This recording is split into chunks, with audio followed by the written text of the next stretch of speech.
जो कि तारीख साज एक दौर है जिससे हम गुजर रहे हैं, दुनिया गुजर रही है इस वक्त। और वो है कि क्या हम एक आज़ाद फ़लस्तीनी रियासत कायम होने जा रही है। और ये वो सवाल है जो इस वक्त हर रोज़ हम एक कदम उसकी तरफ बढ़ रहे हैं। हम हर रोज़ एक कदम आज़ाद फ़लस्तीनी रियासत की तरफ अभी तक, आज के दिन तक बढ़ रहे हैं। और जो इस्माइल हानिया हैं, हमास के सरबराह, पॉलिटिकल ब्यूरो के उनके सरबराह, ये सरबराह ही के वो जाहिर है कि तो वो काहिरा में हैं। और काहिरा वो पहुँचे हैं, बात सारी शेयर हो चुकी है, सब एक दूसरे को पता है, लेकिन एक उसका एक जाहिर है कि एक ऑफिशियल एक होता है कि भाई गए, मुलाकात हुई, ये हुआ, वो काहिरा में है। और काहिरा में वो एग्रीमेंट जो है, जो कि एक्चुअली तो अब ओपन सीक्रेट है कि वो क्या एग्रीमेंट है, उसको हम डिस्कस कर चुके हैं, उसके ऊपर जो है वो अब बात आगे बढ़ रही है। और थॉमस फ्रीडमैन जो हैं, थॉमस फ्रीडमैन बड़े ज़बरदस्त न्यूयॉर्क टाइम्स में लिखते हैं भी हैं, और ये यूनाइटेड प्रेस इंटरनेशनल के जो हैं, ये उस दौर में जब ये लेबनान की खाना जंगी हो रही थी और इसराइल ने जब अंदर इन्वेजन की थी लेबनान में, तो उस दौर में ये बैरूत और ये पूरा मिडल ईस्ट इन्होंने थॉमस फ्रीडमैन ने बड़ा कवर किया हुआ है, किताबें भी लिखी हुई हैं बहुत। ये प्रेसिडेंट बाइडेन के करीब है। तो थॉमस फ्रीडमैन ने इसको बाइडेन डॉक्ट्राइन का नाम दिया है। आज न्यूयॉर्क टाइम्स में जो सेकंड हम यहाँ दिखा रहे हैं, उन्होंने इसको बाइडेन डॉक्ट्राइन का नाम दिया है कि ये बाइडेन डॉक्ट्राइन जो है ये मिडिल ईस्ट के लिए जो है ये बहुत बड़ी एक बाइडेन डॉक्ट्रिन जो है ये सामने आ रही है। अच्छा, इसमें जो बात है ना, अगर हम इसको देखें तो उसमें ये लिख रहे हैं कि ऑन द सेकंड ट्रैक, एक ट्रैक तो वो कह रहे हैं सामने डिप्लोमेटिक ट्रैक है, जंग हो रही है, सब कुछ हो रहा है। यूएस का जो डिप्लोमेटिक इनिशिएटिव है वो है प्रमोट करना एक फ़लस्तीनी रियासत को नाउ, अभी कैपिटल लेटर्स में क्या इन्वॉल्व होगा, some form of US recognition of a demilitarised Palestinian state. हम बात कर चुके हैं, ये बात डिस्कस हो चुकी है कि वहां पर अरब ममालिक की या इस्लामी ममालिक की फौज होगी वेस्ट बैंक में और गजा में। That would come into being only once Palestinians have developed a set of a defined credible institution security capabilities. अच्छा कि वो जो हैं वो बिल्कुल वायबल हैं स्टेट, और ये कभी इसराइल पे नहीं है, दो रियासती हाल। Biden administration officials have been consulting experts inside and outside the US government about different forms this recognition of Palestinian statehood might take। यानी या तो खुद अमेरिका ऐलान करेगा, अक़वाम मुत्तहिदा ऐलान करेगा, क्या करेगा, इसराइल ऐसे ये हुआ क्यों है। अब तीन उसकी वजह बता रहे हैं थॉमस फ्रीडमैन। वो कहते हैं कि इसराइल तीन फ्रंट्स पे हारा है। पहला तो एक तो बयानिया की जंग हार गया, ठीक है ना, कि वो हमास ने जो भी किया उनके साथ आके, लेकिन ये है कि वो बैनुल अक़वामी जो अदालत है उसमें वो सिविलियन कैजुअलिटीज़ के बाद जो जेनोसाइड के ऊपर खड़ा हुआ है, ठीक है। दूसरी बात यह है कि जो इसराइल खुद नाकाम हो गया है अपने आप को महफूज रखने में, और इतना ओवर एक्सटेंड कर गया है कि वो गजा के अंदर किसी प्लान के बगैर कूद गया, उसको पता नहीं आगे क्या करना है क्या नहीं करना। ये अगर हम इसके आगे देखें तो वो लिखते हैं, वो कहते हैं कि नॉन हमास पैलेस्टीनियन पार्टनर भी कोई नहीं है उनका, अच्छा, जो इसराइल जिनको साथ ला सके। और जो सबसे इसमें आगे इंटरेस्टिंग बात है, वो कह रहे हैं कि चार फ्रंट्स पे इसराइल लड़ रहा है, हमास, हिजबुल्लाह, हुतीज और शिया मलिशियाज इन इराक, लेकिन उसके मद्दे मुकाबिल कोई अरब या नेटो अलाइज नहीं है जो उसके साथ खड़े होंगे, ठीक है ना। और वो जो है वो क्योंकि वो कोई क्रेडिबल लेजिटिमेट पैलेस्टीनियन पार्टनर कोई भी उनके कोई भी नहीं है ना, इसराइल तो बाहर। अच्छा, अब ये जो बात है ये अब ये ओपन अप हो गई है। अभी थोड़ी देर पहले प्रेसिडेंट बाइडेन ने वहाँ पे एक ब्रेकफास्ट में उन्होंने बात की है। अमेरिका में दिन हो रहा है इस वक्त, तो जाहिर है कि वहाँ पे इस वक्त उन्होंने वहाँ पे एक मुख्तसर सी बात में उन्होंने कहा है कि मैं बतौर प्रेसिडेंट बाइडेन जो है वो मैं दिन रात काम कर रहा हूँ एक आज़ाद फ़लस्तीनी रियासत के लिए। अच्छा, और ये जो है ये अब इसराइल के अंदर ये उनका मीडिया अब ये बात उसने एक माहौल बनाना शुरू कर दिया, लेकिन वहाँ यकीन नहीं आ रहा लोगों को कि ऐसा भी हो सकता है कि जिनको हम यहाँ पे जिनके साथ मैं ये तो नहीं कहूँगा कि जानवरों से बदतर, क्योंकि जानवरों से भी लोग दुनिया में ऐसे हैं जो बहुत प्यार करते हैं, पर फ़लस्तीनियों के साथ तो बहुत ही बदतर सलूक, बहुत ही बुरा हुआ है इतने सालों में, और अभी ख़ास तौर पे 7 अक्टूबर के बाद। तो वो वहाँ पर माहौल अब ये बनना शुरू हो गया है कि भाई ये एक चीज़ ऐसी है जो नेतन्याहू झूठ बोल रहा है, जो कल भी मैंने बताई थी बात कि वो उनके मीडिया में आनी शुरू हो गई, और आज जो है उन्होंने ये अब थॉमस फ्रीडमैन के ऊपर रख के ही उनकी मीडिया ने ये तोप चला दी है। ठीक है, तो टाइम्स ऑफ इसराइल वहाँ पे माहौल, मैं इसलिए बता रहा हूँ कि इस वक्त ये बड़ा इम्पॉर्टेंट है कि एक एक जुमला, एक एक लफ्ज़, एक एक बात क्या हो रही है, कैसे। तो टाइम्स ऑफ इसराइल जो फर्स्ट स्लाइड है, Biden set to make push for demilitarize Palestinian state as part of new doctrine। अच्छा जी, यानी इसको बाइडेन डॉक्ट्रिन का नाम दे दें, ठीक है ना। अच्छा, अब ये जो है ये Israel 24 third slide, Biden doctrine 3 track push for Palestinian state, Saudi Israel deal and regional stability. आज़ाद फ़लस्तीनी रियासत होगी सऊदी अरब इसराइल के साथ, 2 रियासती सोल्यूशन पे तो सब, इस पे तो सब ही तैयार है ना कि वो ठीक है सफारती ताल्लुकात वगैरह कर लेंगे बाहर, लेकिन ये कि फ़लस्तीनी रियासत का क़याम जो है ये लाजिम है। अच्छा, उसके बाद रीजनल स्टेबिलिटी, लेकिन मसला ये है कि इसराइल फिर कैसे रहेगा। ये एक सवाल ऐसा है जो बड़ा एक इम्पॉर्टेंट सवाल हो गया कि इसराइल दरमियान में कैसे रहेगा, और ये 27,000 28,000 जो फ़लस्तीनी शहीद कर दिए हैं इस दौरान, इसकी ज़िम्मेदारी किस पे जाएगी।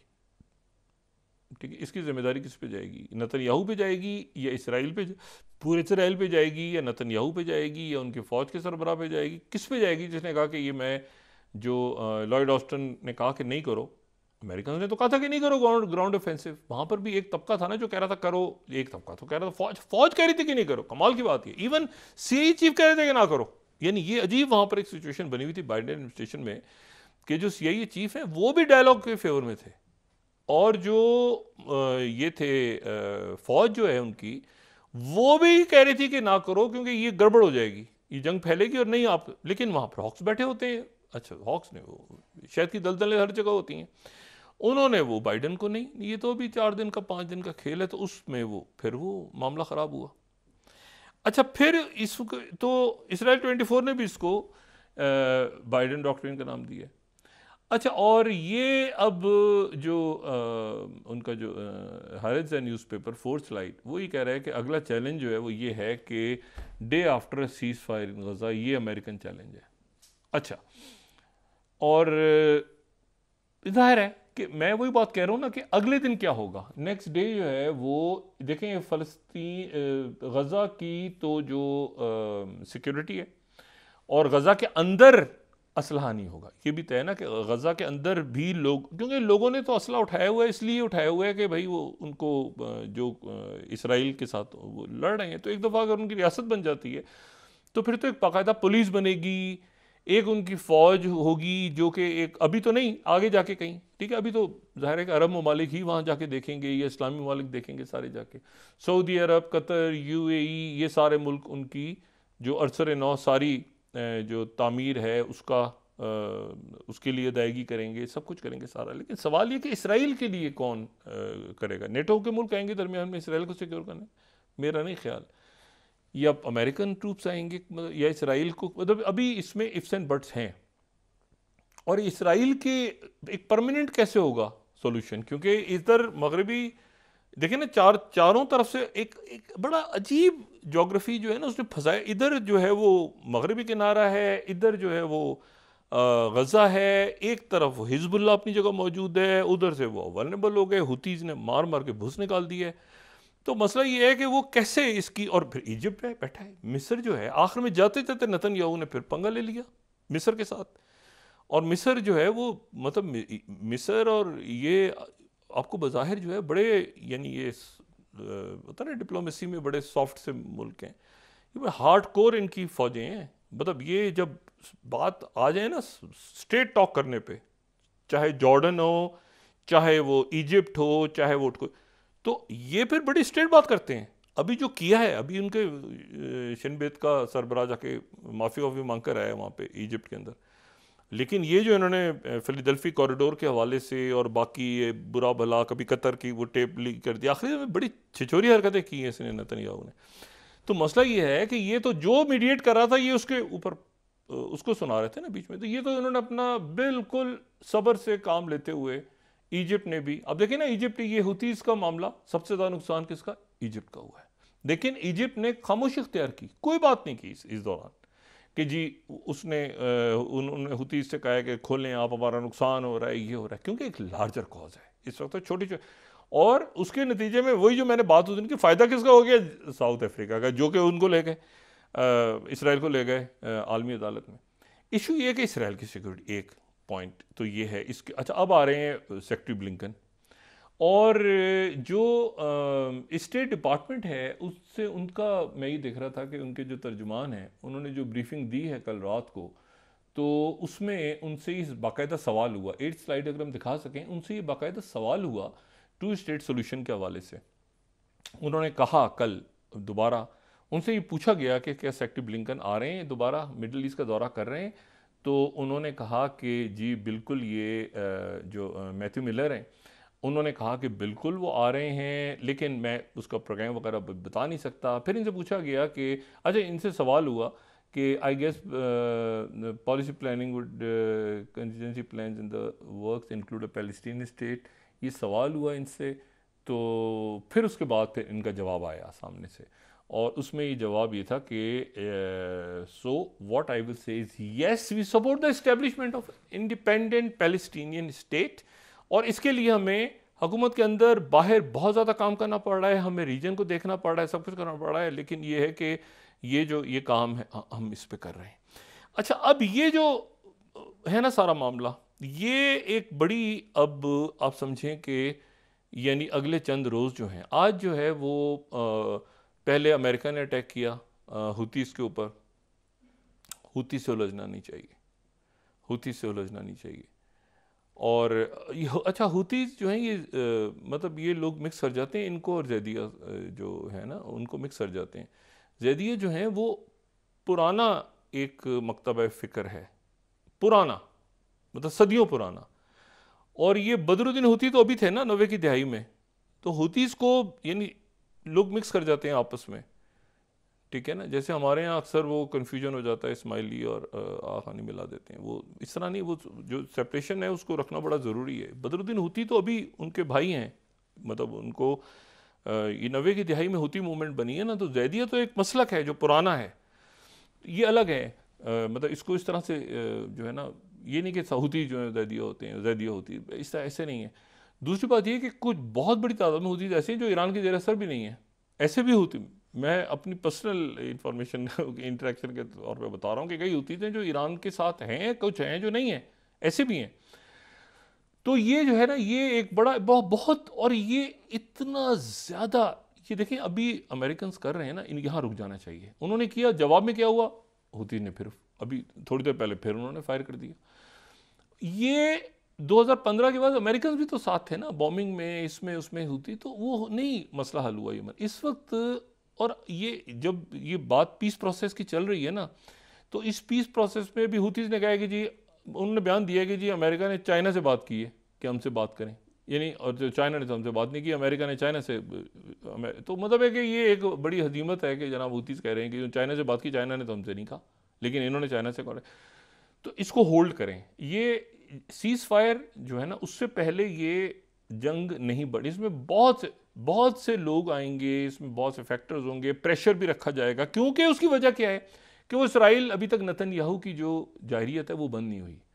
यानी अगर अभी इस वक्त वो कम से कम अगले 2-4 दिन जब तक यहाँ पे आना है सेक्रेटरी ब्लिंकन, उससे पहले उसका कत्लेआम तो रुकवाएं कि तुम ये रोज़ 150-200, इस वक्त वो एक अजीब सा माहौल बना हुआ है ना कि भाई नहीं है, हम जीते रहे, मतलब एक डिनाइल मोड में है, लेकिन साथ ही वो मानना भी पड़ रहा है।